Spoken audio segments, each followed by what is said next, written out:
Bà con mình có thấy không? Giá lúa hôm nay đã bắt đầu nhích lên trở lại. Dù chỉ tăng nhẹ nhưng lại là tín hiệu rất đáng chú ý. Liệu đây có phải là cơ hội để bán ra ngay? Hay nên chờ thêm để được giá tốt hơn? Ngay sau đây, kênh Miệt Vườn Tây Nam sẽ cùng bà con phân tích chi tiết, để mình không bỏ lỡ thời điểm quan trọng này. Xin chào bà con. Kênh Miệt Vườn Tây Nam hôm nay sẽ cùng bà con phân tích nhanh diễn biến thị trường lúa gạo ngày 4 tháng 4 năm 2026. Dưới góc nhìn của chuyên gia nông nghiệp. Trên bình diện quốc tế, thị trường gạo đang bước vào giai đoạn có sự phân hóa rõ rệt. Dù sản lượng xuất khẩu của Việt Nam tăng, nhưng giá trị lại có xu hướng giảm. Điều này phản ánh áp lực cạnh tranh ngày càng lớn. Trong bối cảnh nguồn cung toàn cầu dồi dào. Đáng chú ý, Philippines tiếp tục là thị trường chủ lực, chiếm tỷ trọng rất lớn trong cơ cấu xuất khẩu của Việt Nam. Tuy nhiên, việc phụ thuộc vào một số thị trường chính cũng đặt ra yêu cầu phải đa dạng hóa đầu ra để giảm rủi ro trong dài hạn. Trong khi đó, các đối thủ lớn như Ấn Độ và Thái Lan đang đẩy mạnh mở rộng thị trường và gia tăng lợi thế cạnh tranh, đặc biệt ở phân khúc gạo giá rẻ và gạo cao cấp. Bên cạnh đó, những biến động về chính sách nhập khẩu tại một số quốc gia châu Á và châu Phi cũng góp phần làm thị trường trở nên khó lường hơn, khiến doanh nghiệp xuất khẩu cần thận trọng hơn trong việc ký kết hợp đồng và lựa chọn thị trường. Quay trở lại thị trường trong nước, tín hiệu tích cực đang dần rõ nét hơn. Giá lúa tươi tại khu vực đồng bằng sông Cửu Long đã bắt đầu tăng nhẹ ở nhiều chủng loại, đặc biệt là nhóm lúa chất lượng cao. Mức tăng tuy chưa lớn, chỉ dao động từ 100 đến 200 đồng mỗi ký, nhưng lại mang ý nghĩa rất quan trọng, cho thấy lực cầu đang quay trở lại thị trường. Sau giai đoạn trầm lắng trước đó, hoạt động mua bán tại các địa phương đang dần ổn định hơn. Lúa thơm được giao dịch đều, giá có xu hướng nhích nhẹ, trong khi các dòng lúa thường giữ mức ổn định. Điều đáng chú ý là trong bối cảnh nguồn cung vẫn khá dồi dào, nhưng giá không giảm sâu. Điều này cho thấy thị trường đang được nâng đỡ tốt bởi nhu cầu thu mua và tâm lý kỳ vọng giá của thương lái. Dưới góc nhìn chuyên môn, diễn biến hiện tại có thể được xem là giai đoạn tạo nền giá. Khi thị trường bắt đầu tích lũy trở lại sau một nhịp điều chỉnh trước đó, nếu lực mua tiếp tục được duy trì ổn định, cùng với việc xuất khẩu giữ được nhịp tăng trưởng, khả năng giá lúa sẽ tiếp tục cải thiện trong những ngày tới là hoàn toàn có cơ sở. Tuy nhiên, bà con cũng cần lưu ý rằng xu hướng tăng hiện tại vẫn mang tính thăm dò, chưa đủ mạnh để hình thành một chu kỳ tăng rõ rệt. Vì vậy, việc quyết định bán ra nên cân nhắc theo từng thời điểm thu hoạch, từng giống lúa cụ thể và diễn biến thực tế của thị trường trong vài ngày tới. Nhìn chung, thị trường lúa gạo ngày 4 tháng 4 đang chuyển biến theo hướng tích cực hơn. Dù chưa có đột phá mạnh, nhưng đã tạo nền tảng quan trọng cho một xu hướng khả quan hơn trong ngắn hạn. Bà con thân mến, thị trường lúc này không chỉ là câu chuyện giá cả, mà còn là bài toán về chiến lược và thời điểm. Ai theo sát thông tin, hiểu đúng xu hướng, sẽ có lợi thế rất lớn trong việc tối ưu lợi nhuận vụ mùa. Sau đây em xin cập nhật chi tiết giá thu mua lúa, gạo trên thị trường thế giới, thị trường xuất khẩu của Việt Nam và thị trường trong nước tại một số địa phương, để bà con mình tham khảo, quyết định cho giá bán của ruộng lúa của nhà mình nhé. Thị trường xuất khẩu Việt Nam 3 tháng đầu năm 2026, xuất khẩu 2,3 triệu tấn, giá trị 1,11 tỷ đô la Mỹ, tăng 2% sản lượng, giảm 7,8% giá trị so với cùng kỳ 2025. Philippines chiếm 52% tổng xuất khẩu. Xu hướng: nhu cầu cao nhưng giá trị giảm do cạnh tranh. Cạnh tranh quốc tế: Ấn Độ dự kiến tăng xuất khẩu hơn 10%. Thái Lan mở rộng thị trường cao cấp, Đức, Thụy Sĩ, Mỹ. Malaysia xuất khẩu sang châu và có thể mở rộng sang Philippines. Rủi ro. Dư cung toàn cầu. Thay đổi chính sách nhập khẩu ở nhiều nước. Giá gạo xuất khẩu. Gạo 5% tấm, 400 đến 415 đô la một tấn. Gạo Jasmine, 430 đến 434 đô la một tấn.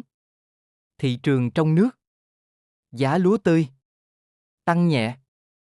OM 18 cộng 100 đồng một ký. Đài thơm 8 cộng 100 đồng một ký. Y, R50404 cộng 200 đồng một ký. OM 5451 cộng 100 đồng một ký. Gạo. Gạo thơm nhích nhẹ. Các loại khác ổn định. Giao dịch. Ổn định. Kho chọn mua gạo đẹp. An Giang. Mua gạo thơm, giá nhích nhẹ. Sa Đéc Đồng Tháp. Nguồn ít, vẫn có nhu cầu. An Cư Đồng Tháp. Giao dịch ổn định. Gạo thành phẩm. Gạo Y, R504, 9.500 đến 9.700 đồng một ký. Nguyên liệu Y, R504, 8.000 đến 8.100 đồng một ký. Tấm thơm, 7.500 đến 7.650 đồng một ký. Cám, 10.500 đến 11.500 đồng một ký. Giá lúa các khu vực. An Giang, Kiên Giang, Tiền Giang. OM34, 5.000 đến 5.300 đồng một ký. OM5451, 5.500 đến 5.800 đồng một ký. Y, R504, 5.000 đến 5.300 đồng một ký. OM18, 5.700 đến 6.000 đồng một ký. ML202, 5.700 đến 6.000 đồng một ký. Đài thơm 8, 5.700 đến 6.000 đồng một ký. OM380, 5.000 đến 5.300 đồng một ký. Japonica, 5.900 đến 6.200 đồng một ký. Jasmine, 5.900 đến 6.200 đồng một ký. RVT, 5.900 đến 6.200 đồng một ký. DS1, 6.100 đến 6.400 đồng một ký. Nếp Long An, 5.900 đến 6.100 đồng một ký. OM217, 5.700 đến 6.000 đồng một ký. VNR98, 5.600 đến 5.900 đồng một ký. Hàm Châu 105, 5.700 đến 6.000 đồng một ký. ST24 ST25, 6.100 đến 6.500 đồng một ký. Lúa Nhật, 6.100 đến 6.400 đồng một ký. Nàng Hoa, 5.700 đến 6.000 đồng một ký. Nếp 3 tháng rưỡi, 5.800 đến 6.000 đồng một ký. Đồng Tháp, Bạc Liêu, Cà Mau, Bến Tre. OM18, 5.700 đến 6.000 đồng một ký. ML202, 5.700 đến 6.000 đồng một ký. Đài thơm 8, 5.700 đến 6.000 đồng một ký. OM380, 5.000 đến 5.300 đồng một ký. Japonica, 5.900 đến 6.200 đồng một ký. Jasmine, 5.900 đến 6.200 đồng một ký. RVT, 5.900 đến 6.200 đồng một ký. DS1, 6.100 đến 6.400 đồng một ký. OM217, 5.700 đến 6.000 đồng một ký. VNR98, 5.600 đến 5.900 đồng một ký. ST24 ST25, 6.100 đến 6.500 đồng một ký. Lúa Nhật, 6.100 đến 6.400 đồng một ký. OM34, 5.000 đến 5.300 đồng một ký. OM5451, 5.500 đến 5.800 đồng một ký. Y, R504, 5.000 đến 5.300 đồng một ký. Nếp 3 tháng rưỡi, 5.800 đến 6.000 đồng một ký.